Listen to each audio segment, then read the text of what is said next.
ఓం నమ శివాయ నమ. ప్రజలందరికీ నమస్కారము.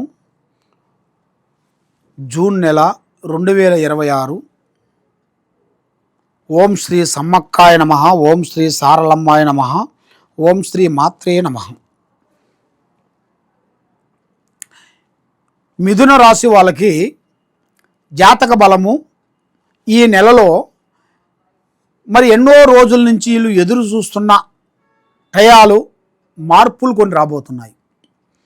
కుటుంబంలో భార్యాభర్తలు సికాకు పడి గొడవలు పడి బాధపడుతూ ఇడిపోయిన వాళ్ళు ఇప్పుడు వాళ్ళకి కలుసుకునే యోగం రాబోతుంది. అంటే వాళ్ళు ఊహించరు, మాకు ఈ టైంలో ఈ నెలలో మాకు ఇలా అవుతుంది అనేది కూడా వాళ్ళు ఊహించరు. ఊహించని ఒక టైం అనేది రాబోతుంది.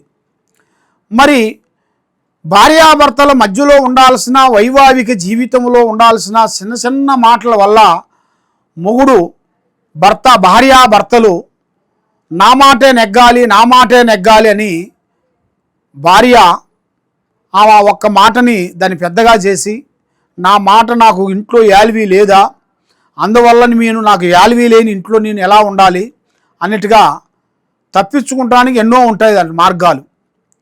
ఆ విధంగా ఆమె వెళ్ళటం తల్లిదండ్రుల దగ్గరికి, మళ్ళా అయినా నువ్వు చేసింది బాగోలేదు, నిన్ను చేసుకొని నేను చాలా ఇబ్బంది పడుతున్నాను, మరి నీకు పెళ్లి చేసుకునగా నుంచి ఇంకా కష్టాలు ఎక్కువైపోతున్నాయి, నాకు దరిద్రం అంతా నీ మీదే ఉంది అని ఎన్నో రకాలుగా మానసికమైన మాటలతో ఇబ్బంది పెడుతుంటారు.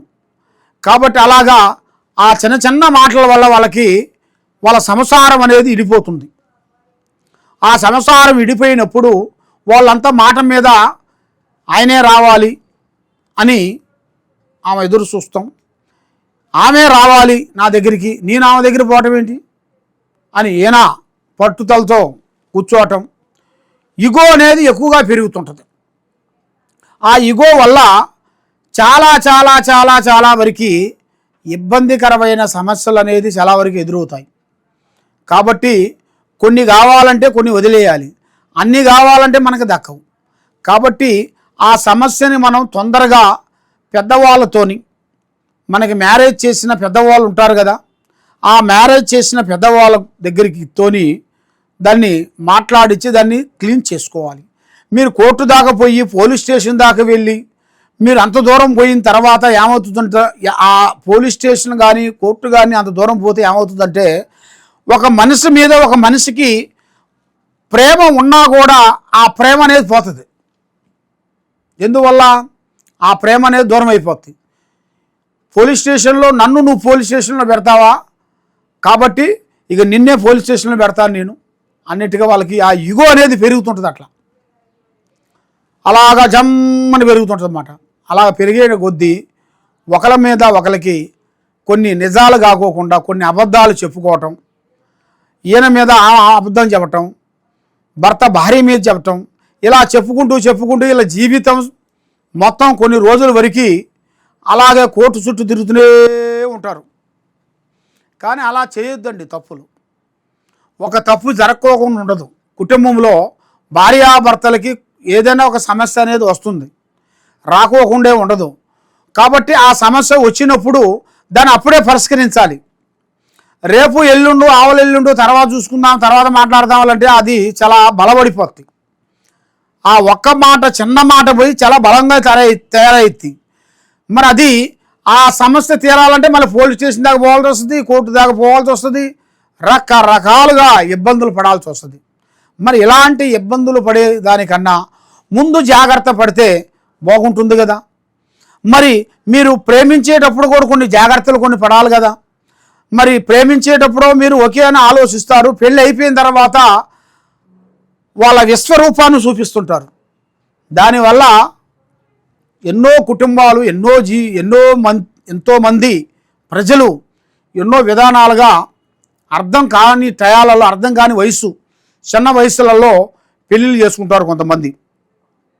అలాగే చిన్న చిన్న పిల్లలు కొంతమంది పెళ్లి చేసుకున్న వాళ్ళు కూడా ఇలాంటి చిన్న చిన్న మాటల వల్ల వాళ్ళకి చాలా వరకు డిసప్పాయింట్ అయిపోతారు. మైండ్ మెమోరీ శక్తి డౌన్ అయిపోతుంటుంది వాళ్ళకి. ఇక అప్పుడు వాళ్ళకి బీపీ కోపం ఎక్కువగా పెరుగుతుంటాయి. దానివల్ల ఏం చేస్తారో వాళ్ళకే తెలియదు, ఏ మాట వస్తుందో వాళ్ళకే తెలియదు, వాళ్ళు నోటుకుంటా ఏ మాట్లాడతారో వాళ్ళకి అర్థం కాదు. అలాంటి పరిస్థితుల్లో ఇలాంటి సమస్యలతో చాలామంది సతమతం అయిపోతుంటారు. కాబట్టి మాటే మంత్రం, మాటే వేదం, మాటే విధానం. కాబట్టి మన మాటలోనే నిదానంగా మనం చక్కగా మాట్లాడితేనే అది ఎక్కడికైనా కూడా మనకి మంచి జరుగుతుంది. మరి మీ భార్యతో అలాగ మంచిగా మాట్లాడినట్టుకైతే మీకు ఆ సమస్యలు రావు కదా. మరి మీ భర్తతో అలాగ మంచిగా మాట్లాడినట్టుకైతే అలాగ రావు కదా. నువ్వు ఒకటి చెప్పబోయి ఇంకోటి చెబితే ఆయన మిస్అండర్స్టాండింగ్ చేసుకొని మిమ్మల్ని ఇబ్బందిగా కలిగి సికాకులు గడిగి సమస్యలతో దూరం అయిపోయే వాళ్ళందరికీ ఇప్పుడు ఒక మంచి అవకాశం ఒకటి రాబోతుంది. మరి మీ పేరు బలంలో దానికి ఒక పూజా బలం అనేది ఒకటి ఉంటుంది. మరి ఆ పూజా బలం అనేది మీరు తెలుసుకోవాలనుకుంటే భర్త పేరు, భార్యాభర్తల పేర్లు, వయసు, వాళ్ళ మ్యారేజ్ అయిన డేటు, వాళ్ళ టైము, వాళ్ళకి కళ్యాణం చేసుకున్న టైంలో, అక్షంతలు పడ్డ టైంలో మాకు ఒక్కసారి సంప్రదించినట్టుకైతే అసలు సమస్య ఏముందో, అసలు మీకు ఎందువల్ల మీ కుటుంబంలో సంసారంలో మీకు ఎందుకు భంగం అవుతున్నాయి, మరి ఏరే స్త్రీల నుంచా, ఏరే పురుషుల నుంచా, కొంతమంది లేనిపోయిన కొన్ని మాటలు చెప్తుంటారు. మీకు మాటలంటే మీ భర్త గారు మంచివాడు కాదు, అలా పోతుంటాడు, ఇలా పోతుంటాడు, అలా తిరుగుతుంటాడని ఎమకొచ్చి చెప్పటం. తర్వాత మళ్ళీ భర్త దగ్గరకు వచ్చి నీ భార్య కరెక్ట్ అయింది కాదు, అలా పోతుంటుంది, ఇలా వస్తుంటుంది, ఇలా తిరుగుతుంటుంది, రకరకాలుగా ఉంటుందని భర్తకు చెప్పటం. అలా చెప్పి ఎంతోమంది సంసారాలను భంగం చేసిన వాళ్ళు కూడా ఎంతోమంది ఉన్నారు. కాబట్టి ఎదుటివాడి మాటలు ఎప్పుడూ నమ్మొద్దండి. దానివల్ల మీకు చాలా ప్రమాదాలు జరుగుతాయి. కాబట్టి మీ భర్త గారు నీ ముంగల ఏం మాట్లాడారా అనేది నువ్వు అర్థం చేసుకోవాలి.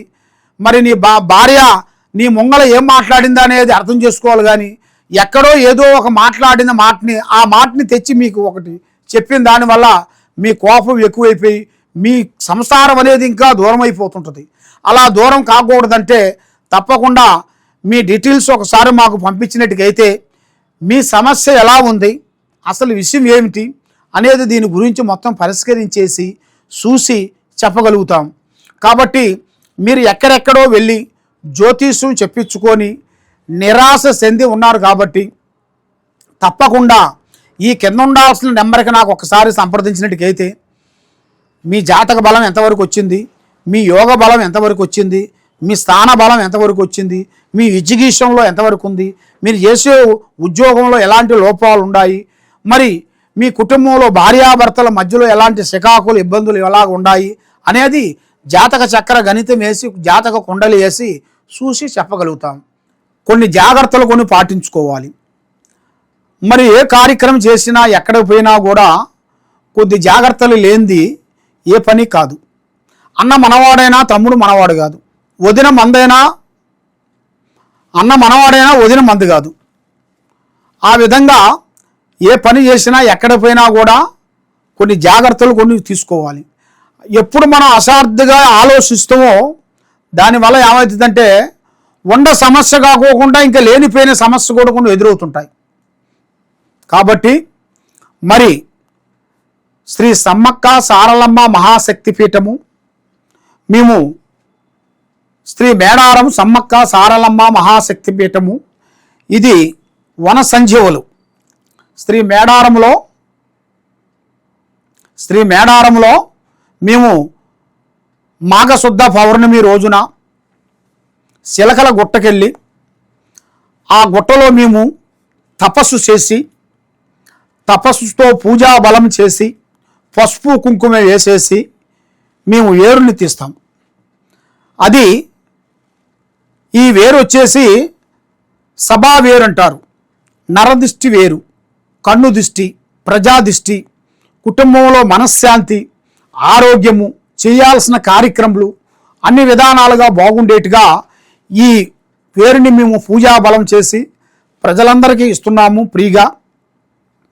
కాబట్టి మా ఆఫీస్ వచ్చి హైదరాబాదులో దిల్సుఖ్ నగరు సాయిబాబా టెంపుల్ ఆపోజిట్ ఎదురుగా శ్రీ చిప్పాబాబయ్య కాంప్లెక్సు, ఇక్కడ శ్రీ సమ్మక్క సారక్క మహాశక్తి జ్యోతిష్యాల పీఠం ఉంది. మీరు వచ్చి ఈ వేరుని మీరు స్వీకరించినట్టుగైతే మీలో ఉండాల్సిన కష్టాలు, నష్టాలు, దరిద్రాలు, శూన్యాలు మొత్తం పోతాయి. అన్ని విధానాలుగా మీకు బాగుంటుంది, మనశ్శాంతిగా ఉంటుందని మనస్ఫూర్తిగా మేము కోరుకుంటున్నాము. కాబట్టి దూరంలో ఉండవలసిన వాళ్ళు చాలామంది, గురువుగారు మరి మీ దూరంలో ఉన్నాము, మరి మాకు ఎలాగ చెందిద్దండి మాకు అని చాలామంది మాకు ఫోన్ చేస్తున్నారు. కాబట్టి మీకు దూరం నుంచి మాకు ఫోన్లు అనేది చేసి మీ అడ్రస్ని మాకు పంపిస్తే మీ పేరు బలాన్ని బట్టి మీకు ఏ వస్తువు అనేది ఇవ్వాలనేది పూజ చేసి ఆ అమ్మవారు వస్తువు వేరు అనేది మీకు ఈ వేరుతో పాటు అక్షింతలు కూడా మంత్రక్షణ అక్షింతలు నరఘోష లేకోకుండా అమ్మవారు కుంకుమ, కుబేర కుంకుమ పూజా బలం చేసి మేము ఫ్రీగా ఇస్తున్నాము. తప్పకుండా మీకు ఏ సమస్య ఉన్నా కూడా మాకు ఫోన్లు చేసి దూరంలో ఉన్నట్టుగైతే మరి ఆ దూరం నుంచి మాకు ఫోన్ చేసి మాకు అడ్రస్ వాట్సాప్ ద్వారా పంపించినట్టుగైతే మీకు కొరియర్ ద్వారాగా మేము పంపించగలుగుతాం. ఇది అమ్మవారు వేరులు. కాబట్టి మీరు ఎక్కడెక్కడో పోయి జ్యోతిష్యం చెప్పించుకొని నిరాశ చెంది ఉన్నారు. కాబట్టి తప్పకుండా ఈ కింద ఉండాల్సిన నెంబర్కి ఒకసారి సంప్రదించినట్టుగైతే నీ పేరుని బట్టి, సమయాన్ని బట్టి, మీ యోగాన్ని బట్టి ఎలా ఉంది, ఎలా నడుస్తుంది, ఏమిటనేది చూసి చెప్పగలుగుతాం. సర్వో జనా సుఖినో భవంతు. ఓం నమః శివాయ నమః.